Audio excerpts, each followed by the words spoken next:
คำถวายฎีกาของสภาปฏิวัติแห่งชาติ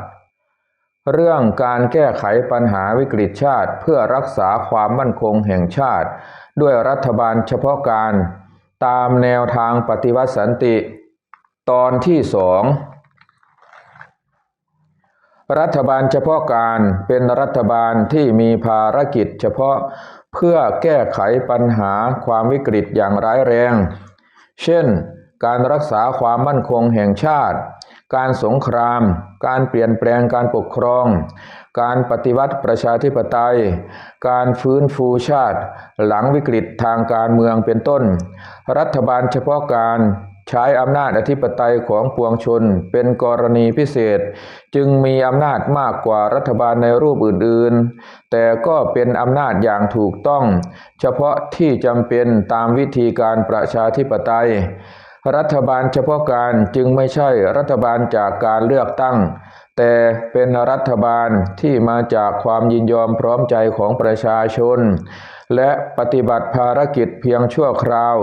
คือเมื่อเสร็จสิ้นภารกิจแล้วก็ยุบตัวเองลงหลังจากจัดให้มีการเลือกตั้งทั่วไปเสร็จแล้ว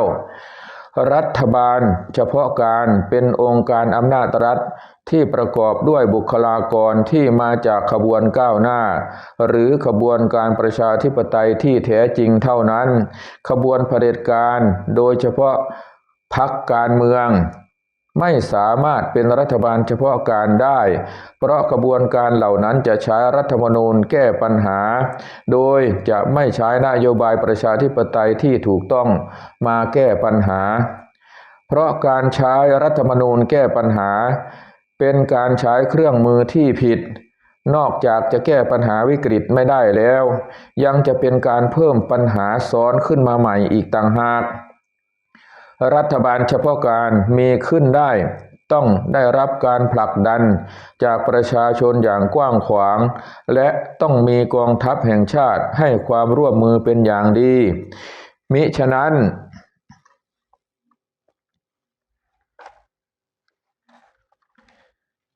จะเกิดความเสียหายอย่างร้ายแรงจากการลุกขึ้นสู้ของมวลชนฝ่ายเผด็จการและอาจเป็นอันตรายต่อประเทศชาติได้รัฐบาลเฉพาะการต้องมาจากการจัดตั้งของสภาเฉพาะการตามแนวทางปฏิวัติสันติซึ่งสภาเฉพาะการจะต้องมีผู้แทนมาจากคนทุกกลุ่มทุกฝ่ายทุกชนชั้นทุกสาขากิจการและทุกสาขาอาชีพตามสัดส่วนยุติธรรมอย่างกว้างขวางเพื่อให้เข้ามามีอำนาจขับเคลื่อนนโยบายเฉพาะการคือนโยบายสร้างประชาธิปไตยตัวอย่างสภาเฉพาะการที่จะทำหน้าที่จัดตั้งรัฐบาลเฉพาะการที่สมบูรณ์ที่สุดคือสภาปฏิวัติแห่งชาติที่จัดตั้งขึ้นเมื่อปีพ.ศ. 2532ซึ่งมีผู้แทนปวงชนครบถ้วนจากทุกสาขาอาชีพและทุกเขตพื้นที่ทั่วประเทศเป็นการกระจายอำนาจอธิปไตยของปวงชนอย่างแท้จริง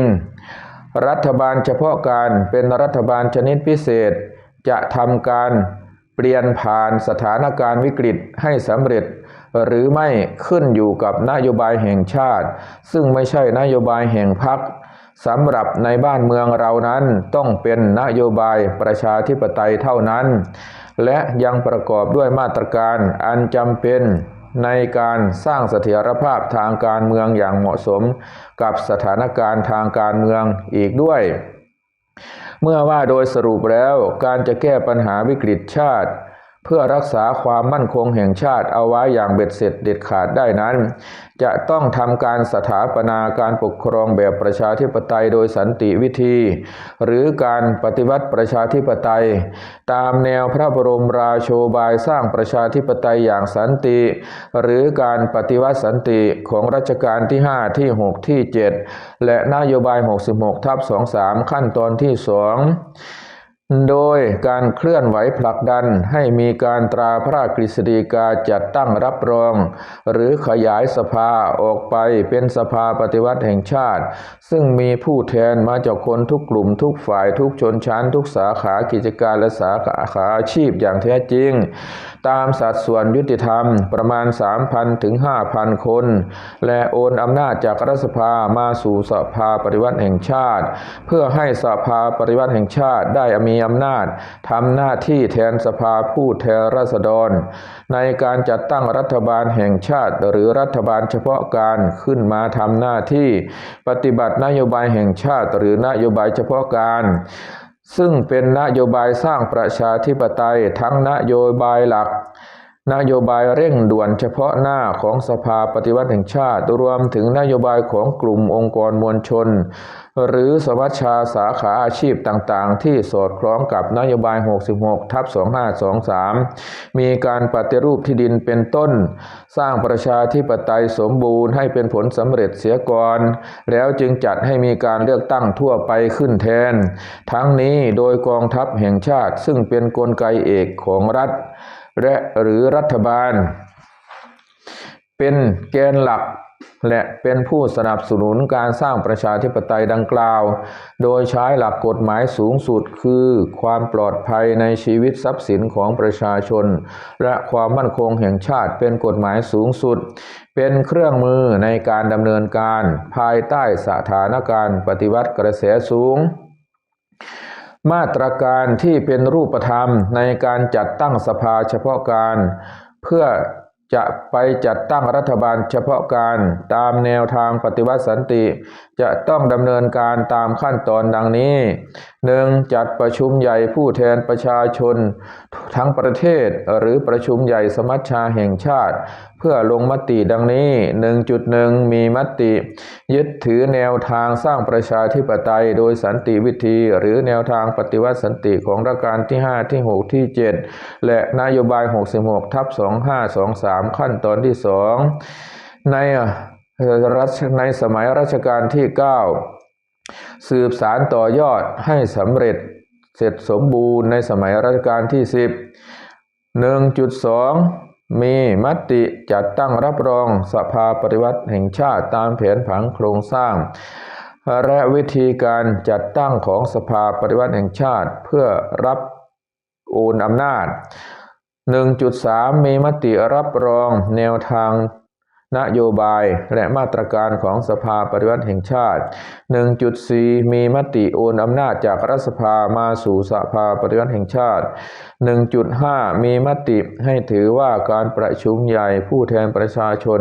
ทั้งประเทศหรือประชุมใหญ่สมัชชาแห่งชาติเป็นการประชุมสภาปฏิวัติแห่งชาติสมัยประชุมที่ 12.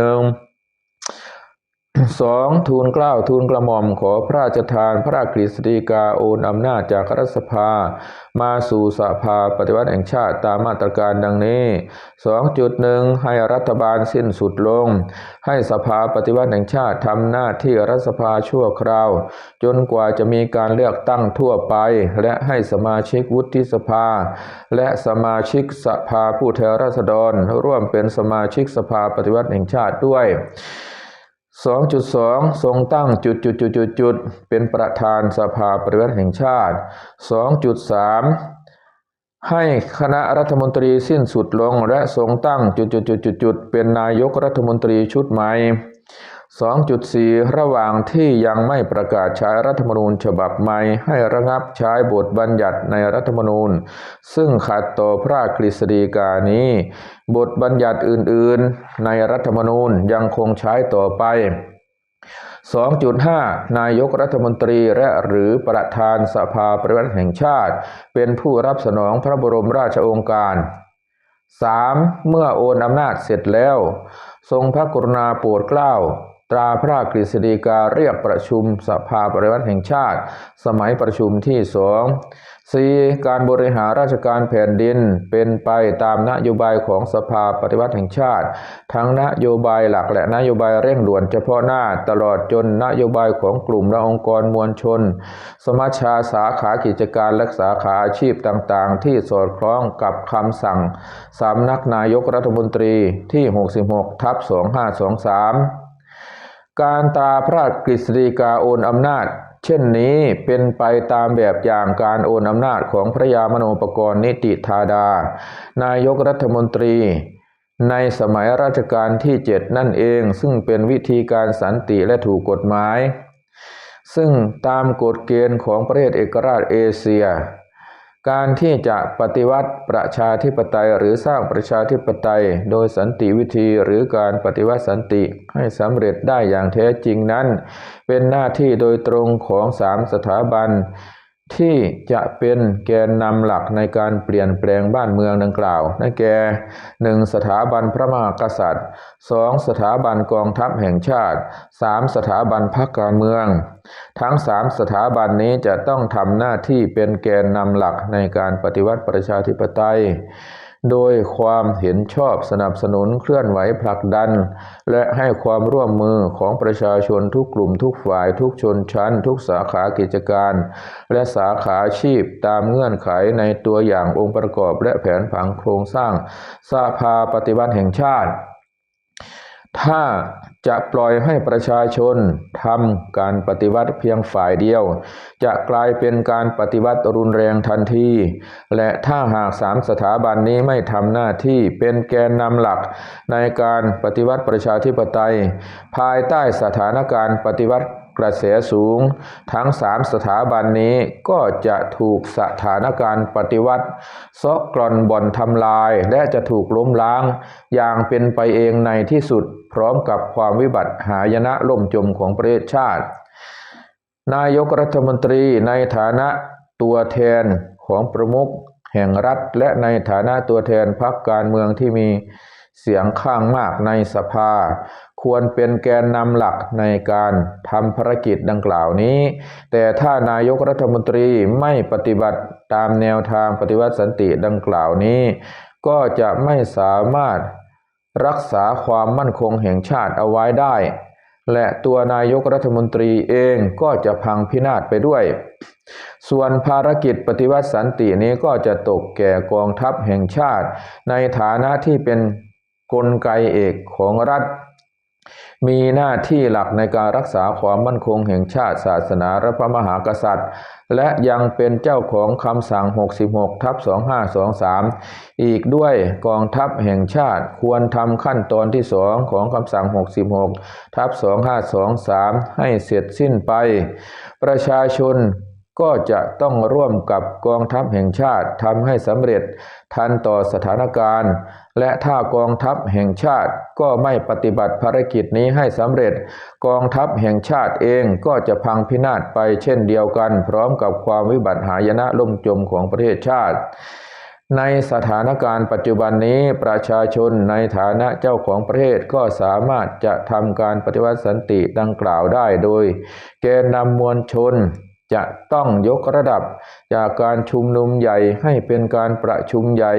เพื่อมีมติจัดตั้งรับรองสภาปฏิวัติแห่งชาติและเคลื่อนไหวผลักดันให้เกิดการโอนอำนาจจากรัฐสภามาสู่สภาปฏิวัติแห่งชาติตามคำขวัญของฝ่ายปฏิวัติสันติที่ว่าปฏิวัติสันติเปลี่ยนแปลงโลกด้วยโมกษธรรมอำนาจรัฐจากการโอนอำนาจสู่สภาปฏิวัติแห่งชาติทั้งนี้โดยความร่วมมือของกองทัพแห่งชาติดังกล่าวแล้วการโอนอำนาจตามแนวทางปฏิวัติสันติของสภาปฏิวัติแห่งชาติดังกล่าวมานี้มีความชอบธรรมหลายประการในที่นี้จะขอยกมากล่าวบางประการดังนี้ด้านความชอบธรรมทางการเมืองอาศัยสิทธิประชาธิปไตยมูลฐานซึ่งคำประกาศอิสรภาพของสหรัฐอเมริกาแห่งปี 1776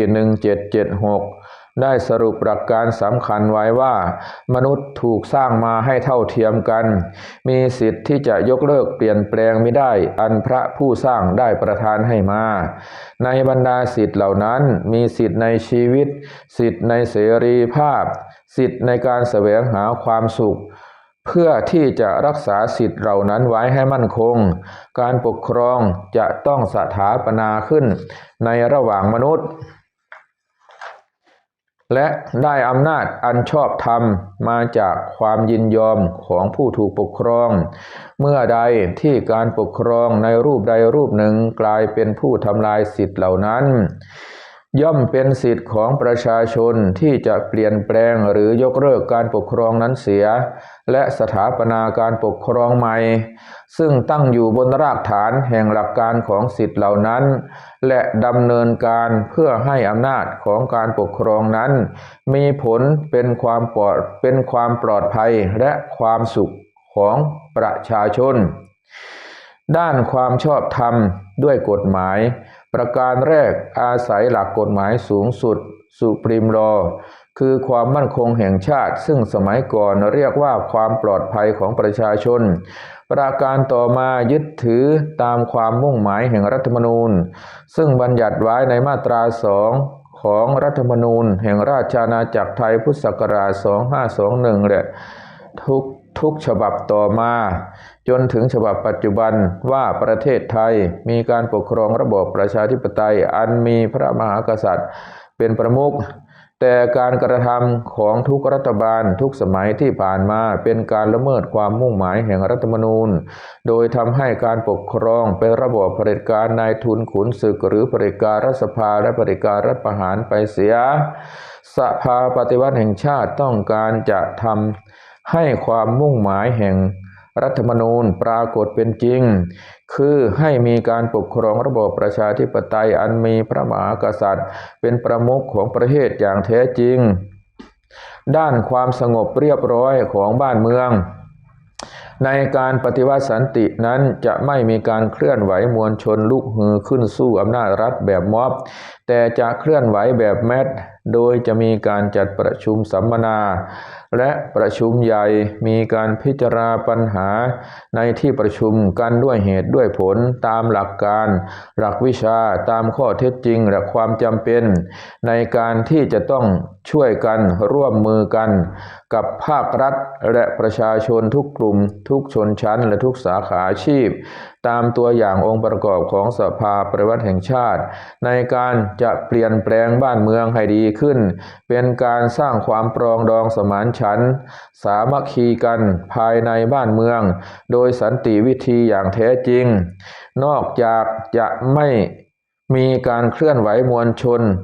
ลุกฮือขึ้นสู้แบบม็อบแล้วยังเรียกร้องฝ่ายอื่นให้ปฏิบัติอย่างเดียวกันด้วยเพราะสิ่งนั้นไม่มีประโยชน์แก่การแก้ปัญหาระหว่างคนไทยซึ่งวิธีการแก้ปัญหาที่มีประสิทธิภาพอยู่ที่การพูดคุยกันด้วยเหตุด้วยผลด้วยหลักการวิชาการที่ถูกต้องเมื่อสภาปฏิวัติแห่งชาติยึดมั่นในการรักษาความสงบเรียบร้อยถ้าฝ่ายใดจะนำเอาความไม่สงบเรียบร้อยมาครอบให้สภาปฏิวัติแห่งชาติฝ่ายนั้นจะต้องรับผิดชอบต่อผลที่จะเกิดขึ้นด้านมนุษย์ปฏิวัติการปฏิวัติทางการเมืองทั้งหลายที่แล้วมาทั้งการปฏิวัติประชาธิปไตยและการปฏิวัติสังคมนิยมแก้ไขได้แต่การเมืองเศรษฐกิจและวัฒนธรรมแต่ไม่สามารถแก้ไขลักษณะนิสัยจิตใจมนุษย์ให้สูงขึ้นถึงขั้นอริยบุคคลได้เลยจึงยังไม่สามารถบรรลุถึงสันติภาพและพระดลภาพของมวลมนุษยชาติยังไม่เกิดสันติภาพโลกถาวรอย่างแท้จริงแต่กลับทำให้โลกตกอยู่ในอันตรายที่อาจจะเกิดสงครามนิวเคลียร์หรือสงครามชีวภาพล้างโลกแม้ว่าจะเคยมีการปฏิวัติสันติอหิงสาในบางประเทศแต่ในที่สุดประเทศนั้นก็หลีกไม่พ้นจากความต้องการอาวุธนิวเคลียร์ประเทศไทยจะเป็นประเทศแรกที่เริ่มการปฏิวัติสันติด้วยอหิงสาธรรมของพระพุทธศาสนาซึ่งเป็นอหิงสาระดับสูงสุดการปฏิวัติสันติของประเทศไทยจึงเป็นมนุษยปฏิวัติที่แท้จริงที่จะหันมุมกลับแนวโน้มของโลกจากสงครามนิวเคลียร์หรือสงครามชีวภาพล้างโลกไปสู่สันติภาพและพระดลภาพของมนุษย์เกิดสันติภาพโลกถาวรอย่างแท้จริงขึ้นมาได้ด้วยการประสานโมกษธรรมเข้ากับการเมืองทั้งหมดเกี่ยวกับการปฏิวัติสันติที่กล่าวมานี้จะเห็นได้ว่าการปฏิวัติสันติไม่มีการทำลายผู้ใดแต่ประชาชนทุกหมู่เหล่าจะได้รับ ประโยชน์ด้วยกันจากการปฏิวัติสันติจึงเห็นได้อีกว่าแท้จริงแล้วการปฏิวัติสันติหาใช่เป็นนโยบายของสภาปฏิวัติแห่งชาติหรือบุคคลใดหรือคณะบุคคลใดไม่แต่เป็นนโยบายแห่งชาติที่ถูกต้องเป็นสมบัติร่วมกันของคนไทยจึงเป็นภารกิจยิ่งใหญ่และสูงส่งของประชาชนชาวไทยทั้งชาติที่จะต้องร่วมกันดำเนินการให้ปรากฏเป็นจริงและจะปรากฏเป็นจริงอย่างราบรื่นสงบเรียบร้อยได้ก็ด้วยการโอนอำนาจจากรัฐสภามาสู่สภาปฏิวัติแห่งชาติอย่างถูกต้องตามกฎหมายทำนองเดียวกับที่พระยามโนปกรณ์นิติธาดาเคยทำมาแล้วข้าพระพุทธเจ้าเห็นด้วยกล้าวว่าจะต้องใช้รัฐบาลเฉพาะการซึ่งจัดตั้งมาจากสภาเฉพาะการเพื่อมาปฏิบัตินโยบายเฉพาะการคือนโยบายสร้างประชาธิปไตยโดยสมบูรณ์ในระยะเปลี่ยนผ่านตามแนวทางปฏิวัติสันติของรัชกาลที่5ที่6ที่7และนโยบาย66/2523ขั้นตอนที่2ในรัชกาลที่9สืบสานต่อยอดให้สำเร็จสมบูรณ์ในรัชกาลที่10เช่นนี้เท่านั้นจึงจะแก้ปัญหาวิกฤตร้ายแรงของชาติเพื่อรักษาความมั่นคงแห่งชาติในครั้งนี้เอาไว้ได้อีกทั้งจะเป็นการนำประเทศไทยเข้าสู่ยุคชาวศรีวิไลย์ซึ่งเป็นยุคแห่งความเจริญทั้งด้านวัตถุและจิตใจอย่างแท้จริงและยังจะเป็นแบบอย่างในการสร้างสันติภาพโลกถาวรให้เป็นจริงขึ้นมาในโลกได้อีกทางหนึ่งด้วยโดยมีรายละเอียดปรากฏตามหนังสือที่มาสภาปฏิวัติแห่งชาติพิมพ์เขียวประเทศไทยหนังสือแนวทางการแก้ไขปัญหาเขตแดนไทยกัมพูชาด้วยอนุสัญญาโตเกียวคริสต์ศักราช1941และหนังสือข่าวพิเศษเบื้องหลังเบื้องหน้าสภาปฏิวัติแห่งชาติที่แนบท้ายฎีกามาพร้อมนี้แล้วจึงได้กราบบังคมทูลมาเพื่อทรงทราบและขอทรงโปรดมีพระราชวินิจฉัยด้วยข้าพระพุทธเจ้าขอกราบบังคมทูลพระกรุณามาทั้งนี้จะผิดชอบเป็นประการใดพระราชอาญาไม่พ้นเกล้าขอพระบารมีโปรดเกล้าโปรดกระหม่อมเป็นที่พึ่งขอได้โปรดพระราชทานอภัยโทษแก่ข้าพระพุทธเจ้าด้วยเกล้าด้วยกระหม่อมขอเดชะควรไม่ควรแล้วแต่จะโปรดข้าพระพุทธเจ้านายพัฒสวัยแก้วน้ำเลขาธิการสภาปฏิวัติแห่งชาติ